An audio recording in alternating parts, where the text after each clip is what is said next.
Derrière chaque coiffure, chaque tenue confectionnée se cache une histoire de courage et de persévérance. Pendant 2 ans, Plus qu'une attestation ou un équipement, nous recevons une chance de bâtir notre avenir avec dignité, de créer nos propres activités, de soutenir nos familles et de contribuer au développement économique et social de notre pays.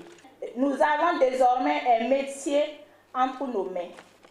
Nous avons des compétences, nous avons des équipements, nous avons une responsabilité.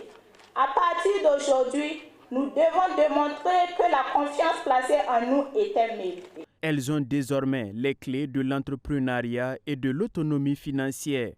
Cette transformation est rendue possible grâce à la fondation Gopaga qui a choisi d'investir dans le renforcement des capacités de ces femmes. Nous voulons voir émerger des entrepreneurs. Nous voulons voir ces femmes devenir des créatrices de richesses, capables d'employer d'autres personnes et de contribuer au développement économique de notre pays. Les bénéficiaires ont été identifiés par les services sociaux des mairies et des arrondissements sur la base des critères de vulnérabilité définis par le ministère. Cette démarche nous a permis de toucher celles qui avaient réellement besoin d'une opportunité pour reconstruire leur vie. Le ministère en charge de l'enseignement professionnel se réjouit de cette initiative et s'engage à accompagner le secteur.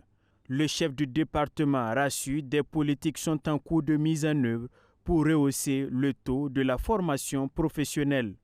Nous sommes en train d'étendre la bourse, non pas seulement à l'enseignement général seulement, mais aussi à la formation professionnelle. L'enseignement général, qui est à 95% en ce moment, compte 5% à la formation professionnelle, que nous inversions les tendances pour que d'ici 2050, on soit à 60% de la formation professionnelle et technique. Cette initiative bénéficie du soutien de la Fondation Coris.